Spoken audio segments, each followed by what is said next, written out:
Hi everybody, this is Marlene with Miami Ghost Chronicles, Stories of the Supernatural. And I am out here at Homestead, okay, very close to an area by the Air Force Reserve Base, which less than 2 years ago, the area around it was the site of a very horrific murder. And what happened back in July of 2015 is that a 17-year-old by the name of Jose Guardado, who was attending Job Corps, was lured out to what's very similar to what's behind me, because as you can tell, I am right here, very close to the site of Job Corps and the reserve base. So basically what they did was they lured this young man who was attending Job Corps for vocational training. 5 other classmates lured him out to these woods. And when he got there, they had already dug a shallow grave, and supposedly, allegedly, one of them, which I think was his roommate at one time here in Job Corps, even they all attended Job Corps, or one of them, his roommate, hacked him with a machete, and allegedly all the 4 other watched.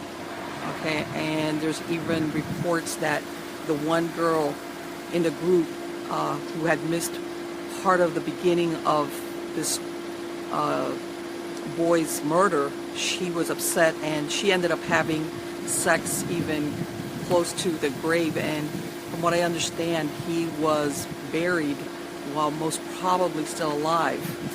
And as a matter of fact, after this event is when Job Corps, they finally closed, and it was this young man's, Jose Guardado's brother, who found him like about a week later, because the family hadn't heard from him, and the family got together and started searching for him, and it was his own brother who found his remains in that shallow grave in woods like this, like behind me, or what was left of him.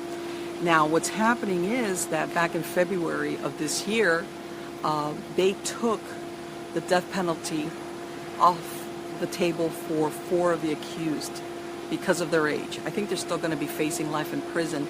The only one that still, I believe, has a possibility of facing the death penalty is the young man, the last name of Arbello, who allegedly, again, is the one that wielded the machete and attacked him and killed him. Okay, the reason why I'm coming out here is because even now I've gotten reports of people hearing strange noises out in this area. Okay, I mean, there's like a park area way up there, and I mean, it's normal, you're going to hear different noises, but I've gotten reports from different sources that they've heard a lot of unusual, like, moans, and not your typical stuff of when somebody's out there, but really scary stuff. A lot of people getting very unsettled feelings. And also, you know, one of the things that they report about this is that supposedly this group of students at Job Corps had been planning this for 2 weeks. Okay, in other words, this was not like something as horrible as it is just on the face of it. Okay, they actually planned this for 2 weeks, and one of the reports is that this young man might have owed his roommate money. There's different stories floating around there, even though, from what I understand, this young man was a really nice kid who was just here trying to get training to make his way in life. And there's also the possibility, I've heard, that he might have even been bullied prior. But bottom line, it makes you wonder how, not one, but you got one person to get all these companions to sit down and mastermind not only the murder of another human being, but the way they killed him, which was with a machete. And in my opinion, it almost has like these ritualistic overtones of actually burying him while he was still alive. You know, that report that you have, one of the only female participant having sex either on the grave or close by the grave. All these things like really make you wonder, you know, what was going on with this, you know, with this group of, and I don't want to say kids, because honestly, chronologically, I don't think they're children, you know, and that none of them came forward, even after the fact, and said, we made a mistake. If it wasn't for the fact that Jose's brother found his grave, I guess it would have been a mystery as to where or what happened to Jose, or, if a report or if police were going to be able to find him. There was also evidence that they had tried to burn his, evidence of the clothing, their clothing. A lot of it was recovered. But again, I'm going to be following up. I'm going to include some of the news reports about what happened, with this incident, because I believe it still has to go to trial, like I said. But the only thing, the last thing that I'm aware of is that at least 4 of them will not be facing Florida's death penalty. Okay, but again, it makes you wonder, with these reports. Obviously, this thing with Jose came to light, and his murder, and some type of justice was reached. Even though the best thing, of course, would have been that he would never have found himself killed at the hands of classmates with a machete. It makes you wonder, was there, I have heard that there was problems already with students going out and sale of drugs, etc. If other, things have happened in these woods back here where people have come back and told me, hey, you know what? I heard it either firsthand or I heard from somebody that, something's going on out there, especially people that have lived in this area for a while, and they kind of know the kind of weird noises that sometimes you hear in these woods, whether it's people partying or, or whatever, distant music, because people are hanging out, and like I said, because, I am from this area, I do get a lot of people that send me like these third-hand reports telling me when they experience unusual things or when they hear something and they are aware of what happened with this murder. In and of itself, that's very interesting. I'm going to follow up on it. But there's absolutely some type of supernatural angle to this, which is what is causing this to happen. You can't be here. I can't? No, ma'am. You cannot be here, ma'am. Hi, everybody. Well, you just saw me get shut down by the local security company that works that area. Okay. There was a conversation after that. They were pretty nice, possibly because they just weren't sure if I had shut down and I wasn't, capturing everything they said. So, but overall they were pretty nice, some more than others, and even though I was on a public roadway. And what I'm going to do now is I'm going to show you guys in just a second more information as far as the stories are concerned about exactly what happened with the murder of this young man. And almost in a way that it's not a far stretch of the imagination at all, to believe that this whole scenario, scenario is a kind word, I'm sorry, that's the wrong word, that the death of this young man could have been avoided. But anyway, and at the end, I'm also going to explain to you guys why this story has such special interest for me. Okay, besides the fact that it happened, in my neck of the woods. But I'm going to go ahead, I'm going to let you see these clips, which I think are going to shed a lot of light and bring you up to speed as to what I was talking about in the first segment. And then, like I said, at the end, I'm going to tell you why this holds a special, very special interest for me. So sit tight and here we go. Well, it's become one of the most read stories on our NBC6 app. 4 teens are now accused in the brutal murder of a Homestead teenager. And details of the case are disturbing. They all attended the Homestead Job Corps Center where they skipped out of their dorms on June 28th.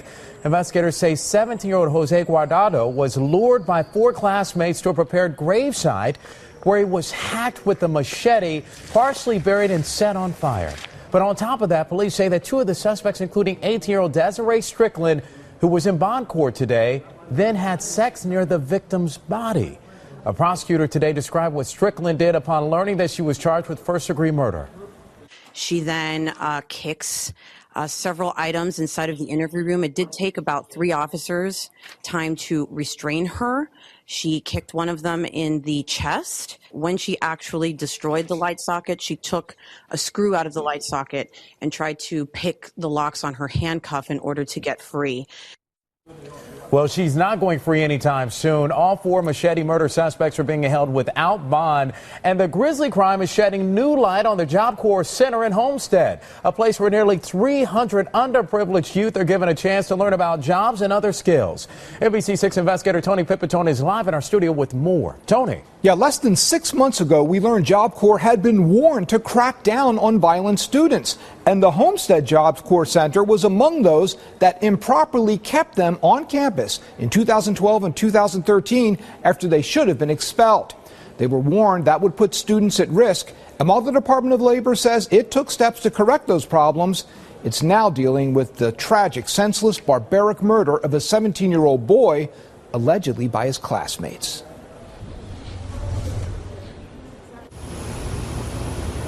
There are no signs of students at Homestead Job Corps Center now, nor of the horror some of them allegedly inflicted on 17-year-old Jose Santos Amaya Guardado in these woods nearly 2 months ago. In addition to vocational and academic training, YouTube videos suggest the 16 to 24-year-old students inside Job Corps centers may encounter anything from this. Hey, everybody. What's up, y'all? Kind of a co-ed human vibrating recliner, seen in a video titled Homestead Job Corps WTF Moment. All right, good, go. Go. To this, aspiring MMA-style fighters described as being in Job Corps dormitories elsewhere, or sometimes in Job Corps Center hallways. A physical assault that causes bodily harm is supposed to lead to automatic expulsion from Job Corps. But a Department of Labor Inspector General's report this year found Homestead Job Corps Center and others improperly downgraded zero-tolerance assault violations to lesser infractions, allowing the violent students to remain. By retaining potentially dangerous students who should have been discharged, centers exposed other students and staff to avoidable potential harm, the Inspector General stated. We tried to ask ResCare, which manages the Homestead Center for the Department of Labor, if the 4 Job Corps students charged so far in Jose's killing had prior disciplinary actions, but have received no answer. ResCare, based in Kentucky, sent its vice president of Job Corps operations to Homestead in the wake of the killing, but he referred all questions to the U.S. Department of Labor. Can you tell us about what happened, Peter? I've got to go. Thank you. Well, do you, or can you just not, you just don't want to talk to us? Yeah, I'm just not able to make any comments. The Department of Labor did tell us Jose's murder has prompted it to strengthen security at the Homestead Center and review it at all its 125 centers. It's also offering counseling and grief services for those students who may need it. NBC6 investigator Tony Pipitone, NBC6 News. It's a horrifying case. Students accused of hacking another teen with a machete and burying his body in a shallow grave. Today, we're learning the state of Florida will not pursue the death penalty for 4 of the 5 defendants. NBC6 reporter Claudia Docampo explains why. The state is announcing that it is waiving the death penalty. Prosecutors today waived the possibility of the death penalty if convicted for 4 out of the 5 suspects in the brutal death of 17-year-old Jose Guardado. Based on these children's ages, I think that they did exactly the right thing in this matter. On July 1st, 2015, Guardado's family found his mutilated body in the woods. He had been missing for a few days. The crime scene was near the Homestead Job Corps school he attended. Fellow students Christian Colon, Desiree Strickland, Jonathan Lucas, Joseph Cabrera, and Kahim Arbello all confessed their involvement in the murder. They allegedly planned on killing Guardado for a couple of weeks before they decided to go through with it. They're all very young and mature. It's a very unusual case. The evidence is questionable as to Ms. Strickland, and with the changing landscape of the death penalty here in Florida, and it's changing all the time now. But the death penalty still stands for Kahim Arbello. Detectives believe he was the one who hacked the victim to death with a machete while the other suspects watched. Even though 4 out of the 5 defendants will avoid death, they won't avoid spending the rest of their lives in prison if convicted of first-degree murder. For now, they haven't set a trial date yet. At the Metro Justice Building, I'm Claudia Docampo, NBC6 News. All right. Well, as you saw, you got the basically the skinny on what's happened with this case, from the initial arrest to this last development that occurred just a few months ago concerning, what they were going to do with with the prosecution of these. Now, I want to clarify with the only minor in all of this was the victim. All of these people that were involved at the time that they committed this were all adults. And the reason why I'm saying this is the defense lawyers, of course, are referring to them as children. They weren't children. Okay, they weren't aged as children, let alone what they did is that they were not children. The only one that was technically underage, the age of 18, was Jose, the victim. All right? Because now I'm going to show you a little bit more information as to, that at Job Corps they accept you. I believe it's up to the age of 24. Okay? Which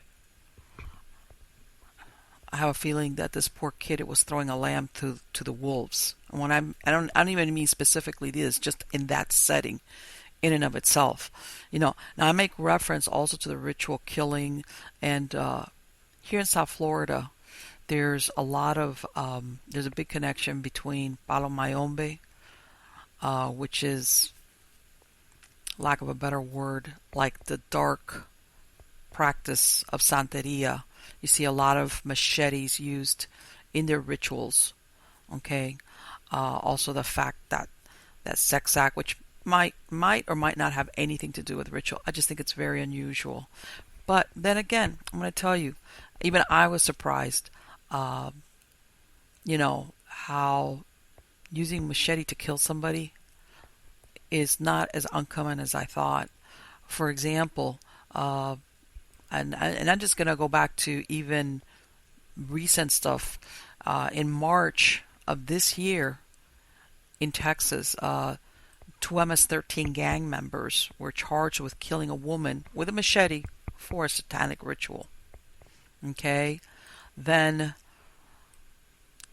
just as a matter of fact, in May, a month ago, up in New York, in Nassau County, again, MS-13 members, they were charged with a machete attack.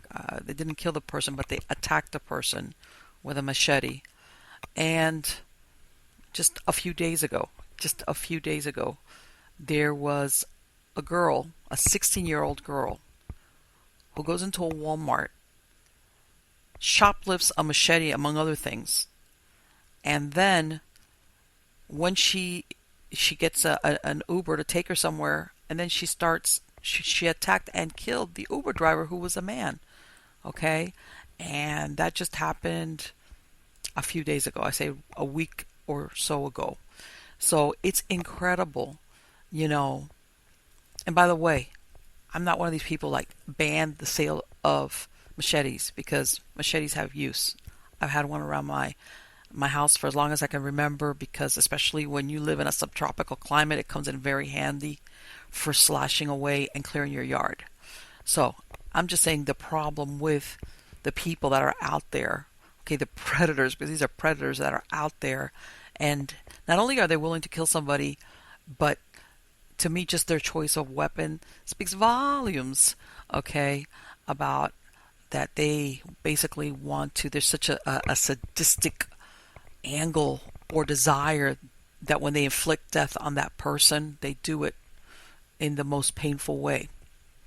But anyway, let me get off my soapbox. Now I'm going to show you a clip which shows that this incident that happened with Jose, far from being isolated, well, as far as the violence part anyway, is not isolated. And which is when I refer to that, when you look at it, it seems that the setting or what happened as far as the chaos that appears to have been going on with Job Corps is not isolated to this one center. I'm going to show you some information so you can see that no, it's unfortunately very common, which leads me to believe, you know what,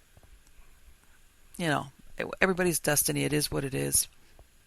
But I can't help but think that this whole tragedy could have been avoided. Because honestly, it's no surprise that this kid, that what happened to him just ended up happening the way it did. I wish it hadn't, but it should not come as any surprise when you start looking at the surroundings that he was placed in. But take a look at this.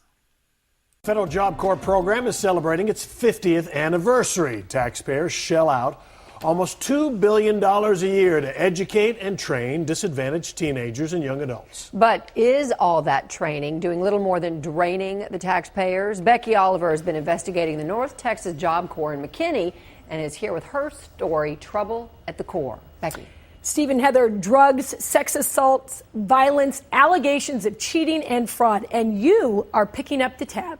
I decided to go to Job Corps. With their slickly produced commercials, the Job Corps looks like the ideal place. I want a career, not a job. For free education and career training. I'm replacing brake pads.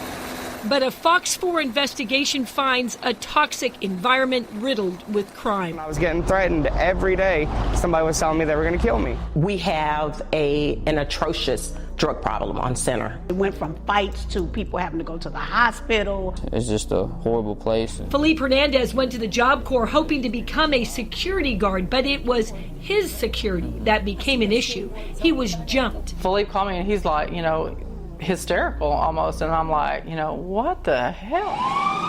His mother Retha says she had to call 911 so an ambulance could take her son to the hospital. Bruised his ribs, broke his nose, it crushed his orbital. You could see where the kids held him while the other, kid beat him in his face and the other one kicked him. There's zero tolerance for drugs, fighting, all that stuff is bogus. Amber Fleming was a student in the culinary program. She says she was jumped right in the classroom. She just got on top of me and started hitting me. She hit me like 3 times in my face. Did anyone ever call the police? Mm-mm. It was insane. Absolutely insane. Mike Jamison worked narcotics as a Chicago police sergeant. When he retired, he went to work as the head of safety and security at the Job Corps. He compares it to a third world country. There's no rules, no laws that these students or the administration obeys. There are signs posted outside the facility, no weapons, no drugs. But take a look at this video. A student recorded another student cutting something right on his school desk in the classroom. The student recording it took it to his counselor, Sandra Herndon. Was that turned over to upper management, that video? Oh, yes. In fact, my student was told to delete the video. An internal report shows Jamison investigated and recommended terminating the student, but Herndon says it didn't happen. Eventually, he just left because he did what we students do, and they AWOL out of the program. According to the Job Corps handbook, there's a zero-tolerance policy. Violations mean automatic termination. There's even a written policy agreement between McKinney Police and the Job Corps that states the center will contact police regarding any illegal narcotics, assaults, or serious offenses. Don't be scared. But we found the Job Corps violating its own policy, even operating an amnesty program where kids caught with drugs face little or no discipline. I was brought in, asked to flush those drugs, told you better not call the police. This is federal property we're talking about, and we're running amnesty. Okay, does that sound right? We're running amnesty.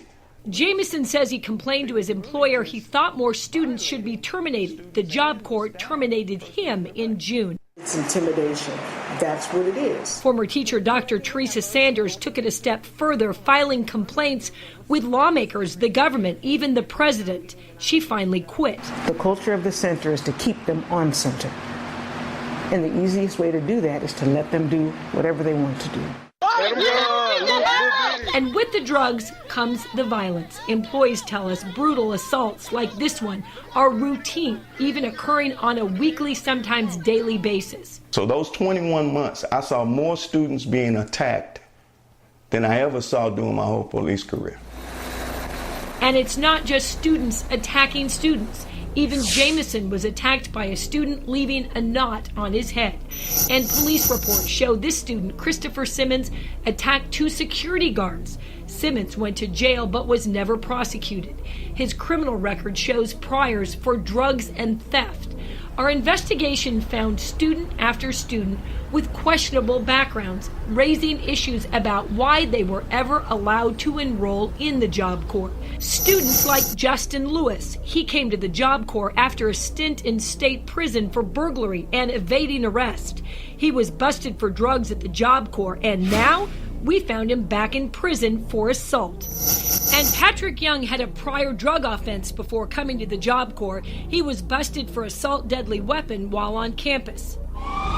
The victim ended up in the hospital, and the police report shows when police questioned the center director about why they were not called, Maria Martin told McKinney police it was not Job Corps policy to notify them. Was anything ever reported to the police? No, the police was not even called. Teacher Kimberly Dillard says she resigned after a student became violent in her classroom. He was throwing chairs, kicking. She says the student headed to the cafeteria and got a knife. She headed out the door. Private contractors run the Job Corps centers, collecting about $45,000 in federal money for each student. The more students, the more success, the more money. The Federal Department of Labor awarded Career Opportunities, Inc., or COI, the contract to operate North Texas in 2010. Centers get annual report cards. Out of 125 centers, North Texas ranks 101. And yet, government spending reports show the top 2 administrators pulled down hefty 6-figure salaries. It makes me scared to go to sleep at night. If I had one word, it would be hell. Back in 1994, we reported trouble at the Corps, uncovering open drug use, violence, sexual activity at the same McKinney facility. Tonight, an inside look into trouble at the Corps. Our stories aired during congressional hearings and triggered change in the program. But 20 years later, the only real change appears to be the price tag. It's the worst I've ever seen at our center. It is the absolute worst. Ed Hall started at the Job Corps right after that story aired. He's now the new head of security. He's worked for 5 different contractors, and he says the entire culture changed when this contractor took over and began reprimanding staff for reporting kids' illegal behavior. The students quickly figured out that staff's hands was tied, so to speak, and they could pretty much do a lot of things they wanted to do. Former and current employees believe the program is all about keeping the numbers up, which creates a chaotic and volatile mixture of students. Regina Jackson recruited kids for almost 4 years. She couldn't do it anymore. She quit in May. If you're telling them no tolerance for drugs, no tolerance for crime, mean that. Stand on it. The concept of what Job Corps is supposed to be is phenomenal. What it is in reality is an absolute lie. We're just messing their lives up. Just basically bringing them in, getting money for them, and just messing their lives up. Now, we contacted the Department of Labor requesting an on-camera interview. The department asked for questions. We provided them only to be sent over to the Office of Inspector General. So we contacted the OIG and got no response. The contractor's attorney also declined. All right, so here we are. We're at the end. And you saw that even in Texas, that was pretty remarkable. That's a nice way of putting it. I think that was a great piece, where they actually show footage and they interview people that used to work there. And you could tell they were basically different out because either fear for their lives or because they were fired. And, when I found out about this, I was shocked because they made a very good point. The taxpayers are paying for this, and there's absolutely a very significant amount of incentive why they want to keep these students there at these Job Corps centers when they should be gone, But hey, that's something else. Now I'm going to tell you why the story of Jose's holds such special interest for me. I'm going to tell you why, because I knew who Jose was. Okay. When this initially came out, I didn't know that this Jose was the Jose I knew. because Jose is a very, very common name here in South Florida. It's a very common Hispanic name. And to be honest with you, usually the way I saw him wasn't the way I saw him in the pictures.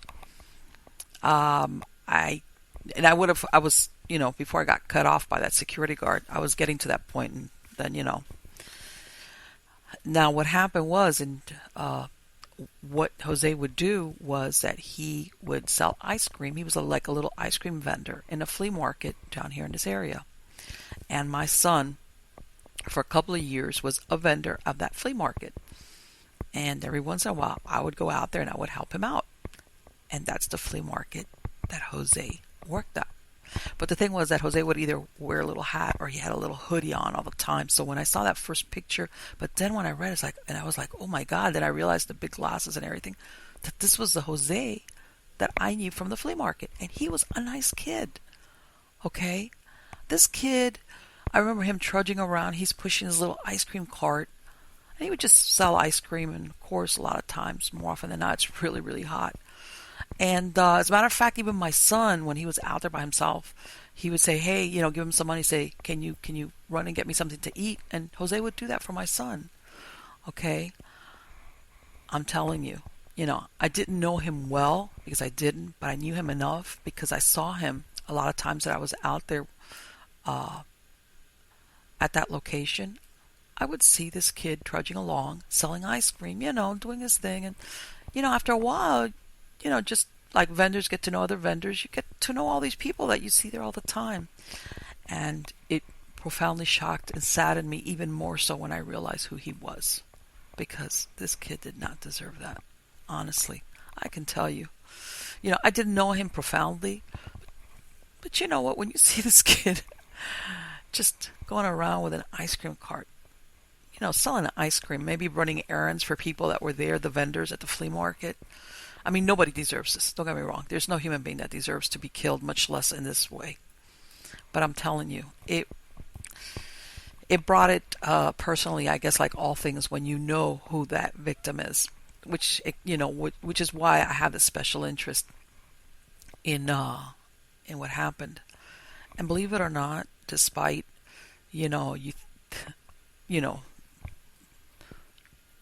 what you could feel or say about the perpetrators, it makes me think, how did these 5 people get to the point that they would be willing to do this? That's the part that right there is, God knows.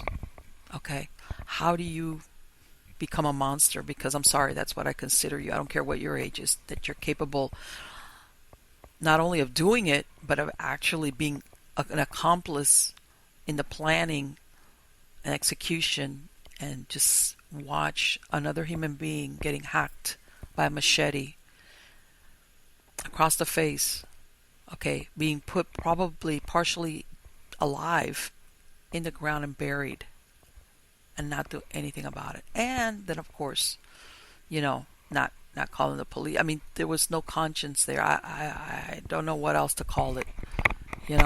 So again, I'll be keeping up with what happens with this case, but I'm telling you, it's things like this that it makes you wonder if it.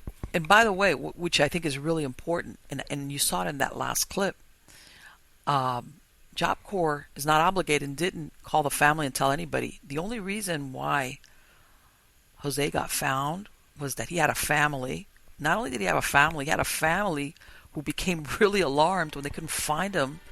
Okay, because he was the youngest of all his siblings. Okay, and they kind of put their little search parties together. Okay, because it wasn't the cops that discovered Jose. They came in after the fact when he was found by his brother.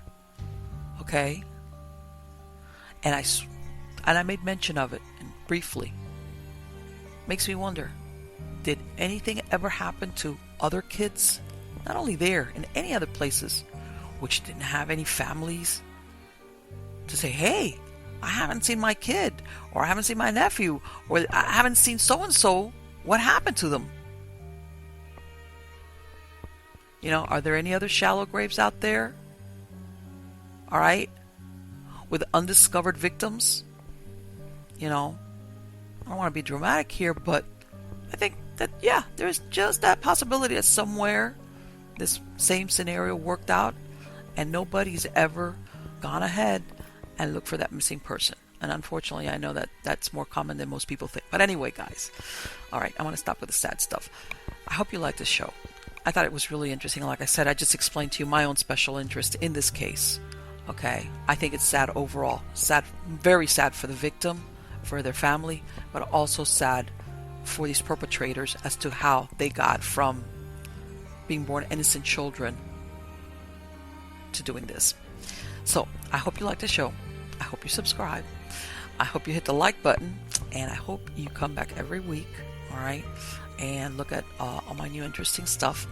And I always like to say thank you so much for taking the time and viewing all the neat stuff that I'm bringing to you guys. So take care.